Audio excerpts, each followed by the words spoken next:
It's official. Karoline Leavitt has done the unthinkable. She won. I think how ironic that Whoopi Goldberg and Joy Behar and the rest of the ladies on The View spend their time calling Republicans the conspiracy theorists, but they have been wrong about everything they have said over the last couple of years. After months of courtroom drama, viral chaos, and frantic damage control from ABC execs, Karoline Leavitt has done the unthinkable. She won her $800 million defamation lawsuit against The View. That's right.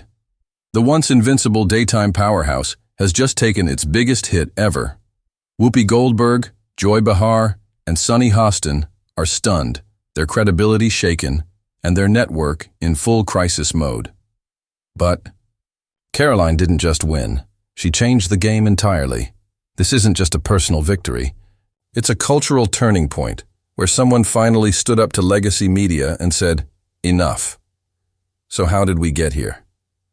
What did The View say to spark this legal firestorm? And how did Karoline turn a viral media hit job into an $800 million victory? Hold tight, because this story is a wild ride. But before we dive into the details, make sure to hit that like button, subscribe, and stay with us. What you're about to hear could change the way you look at daytime TV forever. Already subscribed? Awesome. Let's break it down. Like most of The View's media meltdowns, this one started with a smirk, a condescending look, and a jab that seemed almost scripted. Karoline Leavitt knew exactly what she was walking into. The View is a minefield where right-leaning voices, especially women, are often mocked and ignored. But she stepped in anyway, calm, confident, and ready. She came to discuss national defense, civic engagement, and policy. Her mission? To deliver facts, stand her ground, and make her voice heard. What did she get instead? A live ambush disguised as casual daytime banter. They really don't like this woman. She's a good communicator. And so Joy Behar just offered her analysis on why Leavitt was picked for the role. Joy Behar led the attack, squinting across the table with sarcasm oozing from her voice, leaning in with that signature smirk. "Come on, Karoline's not here for her intellect. Trump probably just thinks she's a 10, she said. The studio didn't laugh. It erupted in mocking applause, snorts, and grins, all of it landing like a series of punches. Then, Sunny Hostin jumped in, not even waiting for the laughter to die down. "Let's be honest, this isn't about qualifications. She's just a poster child for privilege," she added. It was a shameless pile-on. And just when it seemed things couldn't get worse, Whoopi Goldberg leaned back, arms crossed, and dropped the bombshell that would set everything in motion. "If it weren't for wokeness, you wouldn't even have a job," she said. Boom. That was the spark. Within hours, the clip went viral, with hashtags like Mike's sheer Karoline setup and Sakdundi The View Unhinged trending everywhere. But Karoline, no flinching, no ranting, no tearful social media post. She simply adjusted her blazer, took a slow sip of water, and smiled. I am stating facts that your colleagues have stated in the past. Okay, now, as I'm for sorry, this guys. debate, We're going to come back out to the panel. Karoline, thank you very much for your time. These women are completely out of touch with reality, and you're right. ABC should wake up. In that moment, Karoline didn't flinch. She was ready. The second the cameras stopped rolling, she made the call that would change everything. She dialed her legal team. The headlines hit like a storm.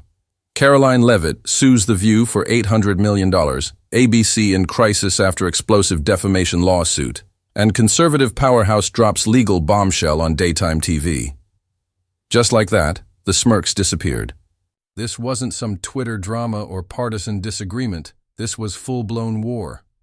Karoline Leavitt had filed an $800 million lawsuit, backed by top-notch lawyers, airtight evidence, and a digital arsenal of footage that painted The View as a smear campaign. At the heart of the lawsuit was one core accusation: character assassination. But this wasn't just a he said, she said situation. Karoline's legal team came prepared, armed with transcripts of the exact segments in question, documenting every sarcastic jab. They submitted raw camera footage, including off-air snippets with snickers and high fives, showing the behind-the-scenes plotting. They even revealed internal Slack chats, where producers openly discussed provoking her on air. One pre-show note contained the damning line, "Let Joy open with the looks jab. Whoopi will end it with a dagger." That was it, the smoking gun. Proof that this wasn't just a conversation, it was a hit job disguised as daytime banter. ABC was blindsided. Executives scrambled, legal teams worked overtime, and PR teams pulled all-nighters. Talks of suspensions circulated, and network-wide damage control went into full gear. Even ABC insiders admitted it. This wasn't just a PR nightmare. It was an implosion. President Trump's life echoed the sentiment that President Trump is a threat to democracy. And if you're a deranged lunatic and you're mentally ill, you will believe that lie. And yes, you will take political violence like we have seen in 2 instances against President Trump. Last week, Tim Walz and Kamala Harris said that everyone who showed up to President Trump's rally at Madison Square Garden was a Nazi. That's despicable, dangerous, divisive rhetoric that is spewed by the Democrat Party every single day. Suddenly, Karoline Leavitt wasn't just another guest on a talk show. She became the woman who shattered the illusion of harmless daytime banter and exposed the performative media ambushes that had been happening for years. She wasn't trending for a witty remark. She was trending because she did the unthinkable. She made The View face the consequences of years of unchecked bias. And this was just the beginning. The moment the lawsuit hit national headlines, the atmosphere at ABC changed. The smugness shifted to panic. Behind the shiny sets and bright lights, chaos was unfolding. The loudest voices grew quiet. The habitual jokesters went silent. According to insiders, the first to crack was Whoopi Goldberg.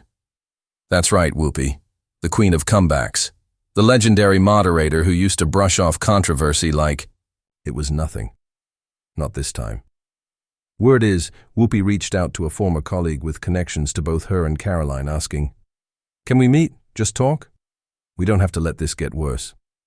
But it already had. Next up was Joy Behar.